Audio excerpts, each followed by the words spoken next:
we've talked about Joe Flacco. Browns playing a lot of young guys on offense. Flacco was asked post-game yesterday, is it a challenge to bounce back with so many young players? I think you could probably look at it either way. When you have old guys, young guys. Listen, I think those young guys in that locker room, they have a good head on their shoulders, and they're excited about going out there and making a name for themselves and being a part of a good football team. I think they're eager to just get out there and play good football. So I don't think we got to worry about them. And I think we have enough veterans to kind of lead the way on that. Listen, it's hard when you start off the season, the way we have. There's a lot of tests that you face in this league, and it's very easy to just put your head down, tuck your tail between your legs and run off. And, I just don't see that in the guys in that locker room. So, and I honestly didn't see it today. We're fighting out there, and we're doing, we're trying. Are we doing things to our best ability? Are we playing as good as we can? We're not. But we got guys that are trying hard in there, and I have all the confidence in the world that we're going to continue to have those guys do that same thing.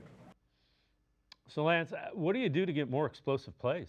It's not like, there's not a lot of separation with Judy and Thrash and even Njoku. How do you manufacture explosive plays if you're Kevin Stefanski in this offense?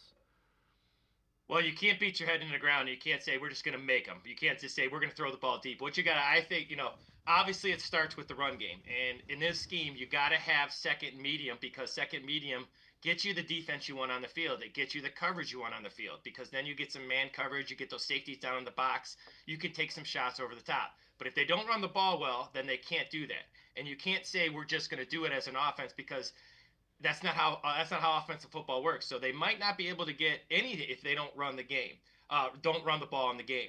Now, I like what Joe Flacco said there. You can't bail. You can't jump. I tell everybody, this is not the 1-31 Browns where there's no talent. They have talent. They have talent on the defensive side of the ball, and they also have talent on the offensive side of the ball. Now, people are going to say, so what? They're 0-2. And I agree. You are what your record says you are, and you got to go out and prove people wrong. But for me, when I've been on both ends where we weren't very good and we had talent, and we weren't very good when we didn't have talent. And I will tell you, when you have talent, you got to go in and figure out, because to me, they have enough talent to be in games. And they gave up 21 points because of their offense and special teams. So they got to correct that, because they have a championship level defense. And I know everybody's going to be very, very hard on me this week, because I'm going to tell everybody, don't jump off the train yet. It's okay.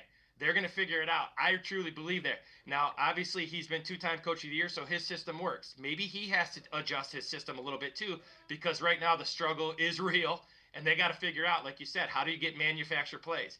I think explosive plays come from checking it down to Njoku, let him run with it. And if that has to be the explosive play, it was in 23, maybe you try that. But you can't say you're just going to, create some vertical plays when you maybe don't have those guys. You have to figure out other ways. And maybe it's just getting the ball to Njoku in space or Fanning in space and letting them beat linebackers and safeties.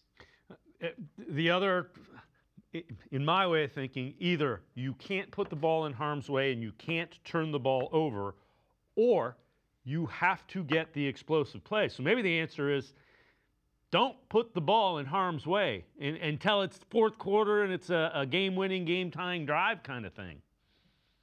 Yeah, I am in complete. I could not be any more in agreement with you.